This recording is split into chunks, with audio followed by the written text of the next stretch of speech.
Hey, I am not recognized, supported, or endorsed by any church. These are my opinions, mine alone.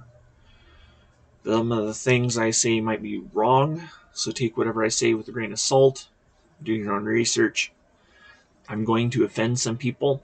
Sorry, I don't mean to offend anybody, but I do gotta say what I gotta say, and that's what this is for, because this is my soapbox.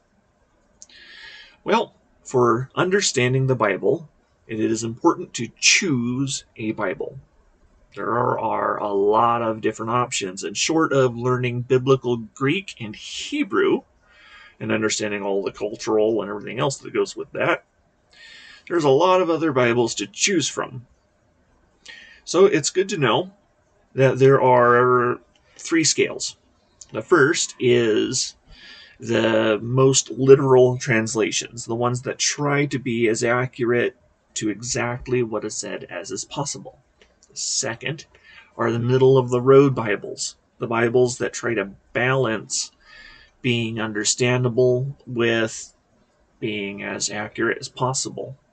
And then there's the third group, the group of Bibles that try to just be understood, but they sacrifice some of the direct translation.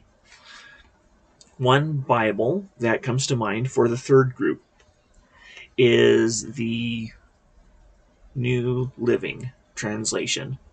And that's I like that Bible. What I have done is had a more literal a more literal Bible or a middle of the road Bible and my New Living Translation so that I get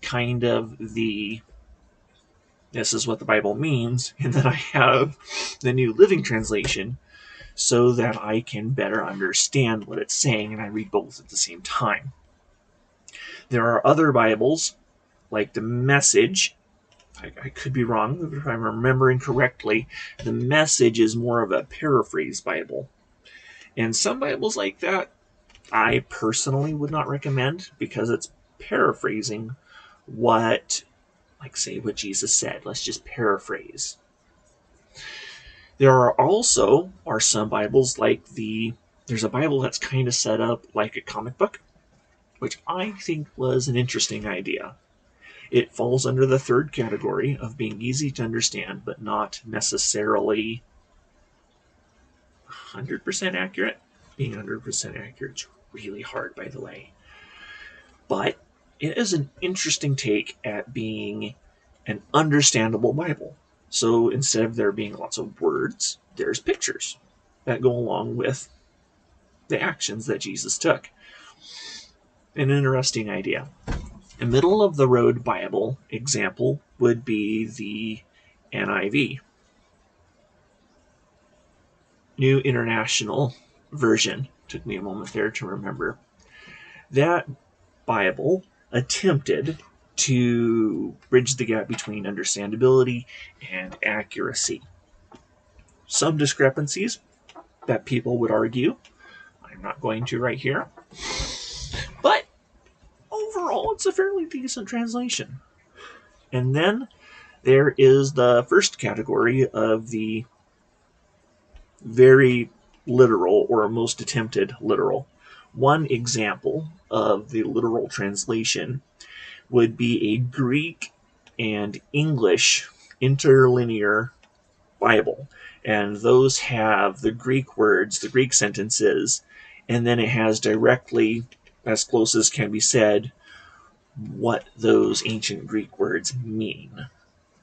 There's also a Bible like that for the Hebrew, where it has the old Hebrew words and what we believe. We don't necessarily know what all the Hebrew words meant. It's ancient Hebrew. But we've got a pretty good idea for most of it, and it's what those words mean. It's not necessarily the easiest to understand, but it is a take on being accurate. There are some dangers to be aware of.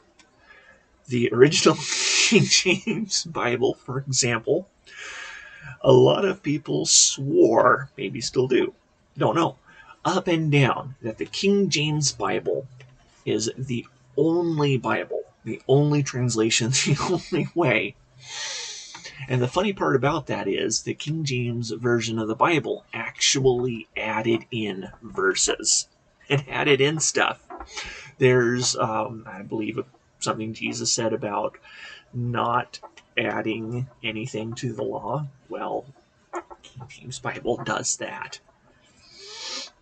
The New Revised King James Bible, they tried to fix that, and they took a bunch of those verses out. So, just kind of have to be aware. The Vulgate is kind of fun.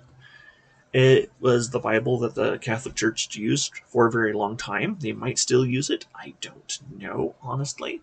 Got to do your own research. It's kind of fun, but it's not necessarily regarded as a good translation. It's not bad. It's not bad, but it's not. It doesn't have the highest reputation.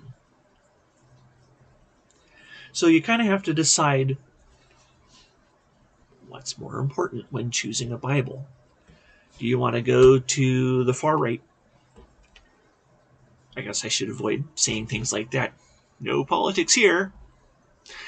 Do you go to the far literal? Do you go to the middle of the road? Or do you just want to understand what it says? Picking any of those categories is not necessarily bad. The easy to understand or the super accurate or the middle. Just have to be aware of what you're choosing, and then when reading the Bible, reading it with that understanding. I'm reading something super accurate. I might struggle to understand this, but I want to try to understand it as accurately as possible. Or we're going to do the middle, which is I'm kind of going for both, but at the same time, it's not as accurate and it's not as understandable. And then there's the really easy to understand, but they might get things wrong, or they could just miss stuff or skip stuff, like the Paraphrase Bible. Don't recommend that one, by the way. Where it just paraphrases and leaves the Reader's Digest version of the Bible. That's a good example for that. So you just kind of have to be aware with what you're doing, or doing a combination of those three groups. Like I said, I have done before where I've done the NIV and the New Living at the same time. I really liked doing that. So there's not